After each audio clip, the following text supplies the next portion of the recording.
नमस्कार, today Bihar news देख रहे हैं आप। मैं हूं आपके साथ प्रकाश सिंह। देखिए, विधानसभा के चुनाव बिहार में होने पहले चरण के लिए 6 नवंबर को वोट डाले जाएंगे और दूसरे चरण के लिए 11 नवंबर को। यानी अब बिहार में वोटिंग के तारीखों की उल्टी गिनती चल रही है। लेकिन अब भी बिहार विधानसभा के सभी 243 सीटों पर एनडीए और इंडिया ब्लॉक के कैंडिडेट फाइनल नहीं हुए। तो इस विधानसभा के चुनाव में बिहार की जनता का मूड क्या है, मिजाज क्या है, ये तो लगातार आप समझ ही रहे हैं। लेकिन बिहार की राजनीति में क्या चल रहा है, बिहार के राजनीतिक गलियारों में क्या चल रहा है और पॉलिटिकल पंडित अंदर की क्या खबर दे रहे हैं, यह जरूर समझना जरूरी है। तेजस्वी यादव बिहार में सरकार बनाने की तैयारी में है। बिहार के जनता का जनादेश इस बार उन्हें कैसे मिले, इसकी पूरी रणनीति उन्होंने तैयार की है। तो वो रणनीति क्या है, यह भी बताएंगे आपको। इससे भी बड़ी बात कि नीतीश कुमार बस चुनाव तक के ही मुख्यमंत्री हैं, आज इस रिपोर्ट में बताएंगे।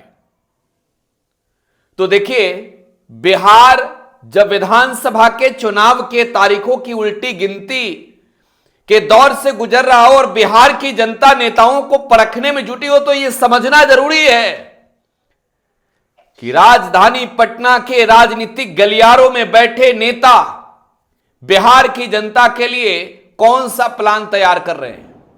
अब देखिए, एक ओर इंडिया ब्लॉक है और दूसरी ओर एनडीए। एनडीए सत्ता में है। नीतीश कुमार, भाजपा सहित तमाम जो एनडीए में शामिल घटक दल है वो बिहार को जीतने की तैयारी में जुट गई है। लेकिन दूसरी ओर एक नौजवान चेहरा तेजस्वी यादव बिहार की जनता का दिल जीतने के लिए लगे हैं और उनकी प्लानिंग बहुत बड़ी है। लेकिन एक सवाल है, सवाल ये कि तेजस्वी यादव आखिरकार कैंडिडेट्स के नाम की घोषणा करने में देरी क्यों कर रहे हैं। क्या बिहार में महागठबंधन टूट जाएगा? हर सवालों का जवाब है इसी रिपोर्ट में। देखिए, मौजूदा समय में जो बिहार में इंडिया ब्लॉक है, Indian national developmental inclusive alliance, जो बिहार में विपक्षी दलों का अलायंस है, इस अलायंस के नेतृत्व करता है तेजस्वी यादव। वो मुख्यमंत्री के चेहरे भी हैं, कोऑर्डिनेशन कमेटी के अध्यक्ष भी हैं। तो बिहार में महागठबंधन में मौजूदा समय में आरजेडी, कांग्रेस, लेफ्ट, वीआईपी है और कई और दलों को जुड़ने की संकेत है। लेकिन देखिए, तेजस्वी यादव देर क्यों कर रहे हैं, यह सवाल आज भी है। क्योंकि पहले चरण के वोटिंग को लेकर नामांकन की प्रक्रिया खत्म हो गई है, दूसरे चरण के लिए अब आखिरी दौर में है। तो तेजस्वी यादव की देरी का वजह क्या है, यह समझ लीजिए। देखिए, ये 2025 का चुनाव तेजस्वी यादव आसानी से नहीं लड़ रहे हैं। तेजस्वी यादव इस चुनाव को सीधे तौर पर कहिए तो एक चुनौती के रूप में लड़ रहे हैं और उनके सामने बड़ी चुनौती बिहार की जनता के बीच नीतीश और मोदी के खिलाफ जो उनकी रणनीति है, उस रणनीति को जनता के बीच जो है वो पहुंचा देना है। अब बिहार में महागठबंधन की सरकार कुछ दिनों तक रही है, 17 महीने। तेजस्वी यादव सरकार में डेप्यूटी चीफ मिनिस्टर रहे हैं, तो सरकार के काम भी जनता के बीच पहुंचे। इन तमाम चीजों को लेकर धारदार प्लान है। लेकिन अब आपका सवाल यह होगा कि कैंडिडेट में देरी क्यों। तो देखिए, कहते हैं ना कि हीरे की पहचान जो है वो जोहरी करता है तो उसमें थोड़ा सा इंतजार लगता है। अब विधानसभा का चुनाव है, आरजेडी 130 सीट पर लड़े या 35 सीट पर, जीतना बिहार में है और बहुमत के लिए 122 सीट चाहिए ही चाहिए। अब वो आरजेडी हो या फिर बिहार में इधर एनडीए का खेमा हो, तो 122 सीट जीतने के लिए तेजस्वी यादव की प्लानिंग ये है कि आरजेडी 100+ सीट जीते। इस बात को फिर नोट कीजिएगा, आरजेडी 110 तक की सीटें जीते और गठबंधन में जो और घटक दल है उनकी भी बड़ी जीत हो और बिहार में प्रचंड बहुमत के साथ सरकार बने। और इसलिए तेजस्वी यादव देरी कर रहे हैं कि कहीं जल्दीबाजी में किसी कैंडिडेट के नाम पर मुहर न लगा दे, कोई ऐसा कैंडिडेट ना चला जाए जो जाकर चुनावी मैदान में पछाड़ खा जाए। तो देरी की सीधे तौर पर वजह यह है कि वो कैंडिडेट की तलाश कर रहे हैं। अब मालूम हो आपको कि बिहार में 243 सीट हैं, तो 243 सीट में गठबंधन में आरजेडी, कांग्रेस, लेफ्ट, वीआईपी सब मिलकर लड़ रही है, सबकी अपनी अपनी सीटें हैं। लेकिन अगर आप कैंडिडेट्स की देखिएगा तो सिर्फ आरजेडी में 2000 प्लस वहां पर जो है वो बायोडाटा जमा हुए हैं। अब उस बायोडाटा में से एक एक विधानसभा से लोगों का नाम चयन करके सिलेक्ट करके निकालना और उन नामों पर मुहर लगाना एक तौर पर बड़ी चुनौती है। अब जल्दीबाजी होती तो तेजस्वी यादव किसी को भेज देते मैदान में, जल्दीबाजी होती तो कहते कि जाओ भाई चुनाव लड़ लो, हारो जीतो। तेजस्वी यादव इस चुनाव को मैं फिर कह रहा हूं कि चुनौती के रूप में स्वीकार कर चुके हैं। बिहार से एनडीए को उखाड़ फेंकना है तो उसके लिए छोटी मोटी प्लानिंग से काम चलने वाला है नहीं।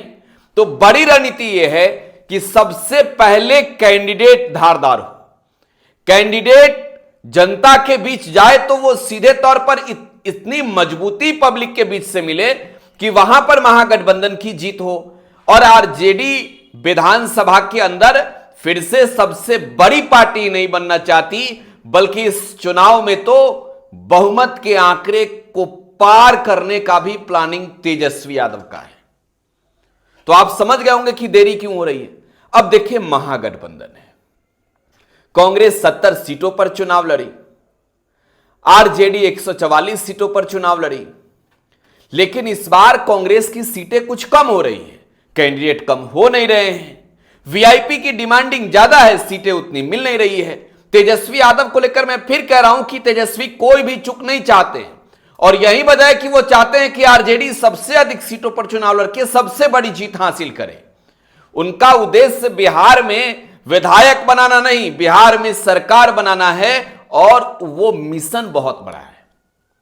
तो खैर तेजस्वी यादव की प्लानिंग अब यह है कि आने वाली तारीखों में जब वो जनता के बीच जाएं तो कैंडिडेट को लेकर शिकायत ना मिले, कैंडिडेट के नाम पर सीधे मोहर लगाकर भेजे हैं तो जनता के बीच से जो है वो ये मैसेज जाए कि भाई अब जो है वक्त है बिहार को बदलने की, बिहार में बदलाव लाने की, और इसके लिए मजबूत और सुटेबल कैंडिडेट हैं और इसी वजह से तेजस्वी देरी कर रहे हैं। गठबंधन के खींचतान लगभग खत्म हो चुके हैं। अब प्रेस कॉन्फ्रेंस हो इससे बेहतर तेजस्वी यादव जनता के बीच जाकर बोलना चाहते हैं, बताना चाहते हैं, मीडिया के कैमरे से दूर जनता के नजरों में जाकर सब कुछ बताना चाहते हैं। लेकिन देखिए इससे भी बड़ी खबर यह है एनडीए के खेमे से कि नीतीश कुमार सिर्फ इस चुनाव तक के मुख्यमंत्री हैं। अब बिहार में एनडीए में जो है वो जेडीयू है, बीजेपी है, एलजेपीआर है, हिंदुस्तानी अवाम मोर्चा है, राष्ट्रीय लोक मोर्चा है। तो कुशवाहा से लेकर मांझी तक, चिराग तक की जो पार्टी है बिहार को जीतने की प्लानिंग में, लेकिन नीतीश कुमार को जीतने नहीं देना है। अमित शाह बिहार के दौरे पर, और अमित शाह ने एक नेशनल चैनल को इंटरव्यू में सीधे तौर पर यह कहा, देखिए पिछले चुनाव की मैं बात कर रहा हूं, तो पिछले चुनाव में जो नीतीश कुमार और नरेंद्र मोदी के रिश्ते रहे, अमित शाह जैसे नेता इसी बिहार में आकर यह कहते नजर आए कि नीतीश बाबू बिहार के अगले मुख्यमंत्री बनेंगे। लेकिन अब वो अमित शाह क्या कह रहे हैं कि बिहार की जनता का जनादेश आएगा। महाराष्ट्र वाला खेला समझिए, बिहार में अगर एनडीए बहुमत के आंकड़े को पार भी कर लेती है तो बीजेपी और अमित शाह की ओर से साफ तौर पर यह कहा गया है कि बैठेंगे, विधायक दल का नेता चुनेंगे, मतलब नीतीश कुमार मुख्यमंत्री नहीं होंगे। यह संकेत अमित शाह ने बिहार में आकर दिया है। आप समझ रहे हैं इस बात को। अब देखिए एक और तेजस्वी यादव की तैयारी है, दूसरी ओर नीतीश कुमार हैं। तो अगर तेजस्वी यादव बिहार को जीत भी लेते हैं तो वो तो मुख्यमंत्री बन जाएंगे, लेकिन अगर बिहार में एनडीए की जीत हो जाती है, अगर बिहार में नीतीश मोदी की जीत हो जाती है तो नीतीश मुख्यमंत्री नहीं होंगे। इस बात को लेकर क्लियर तौर पर नेशनल मीडिया पर बैठ के, बिहार में बैठ के इंटरव्यू देते हुए अमित शाह ने कह दिया है। तो यह नीतीश कुमार के लिए माना जाए कि चेहरा है नीतीश बाबू का, कि नीतीश बाबू आपके चेहरे पर ही चुनाव लड़ना है। लेकिन बिहार के अगले मुख्यमंत्री नीतीश कुमार नहीं होंगे, यह भाजपा ने भी क्लियर कर दिया है। तो विधानसभा का चुनाव है, चुनावी साल है, चुनावी मौसम है, तारीखें ज्यों ज्यों नजदीक आ रही है, बिहार की जनता के बीच जो है वो काफी चर्चाएं हो रही है, और उन चर्चाओं के बीच बिहार का अगला मुख्यमंत्री कौन होगा, यह बात भी फाइनल हो रहे हैं। फिलहाल आप टुडे बिहार न्यूज के साथ बने रहें। धन्यवाद।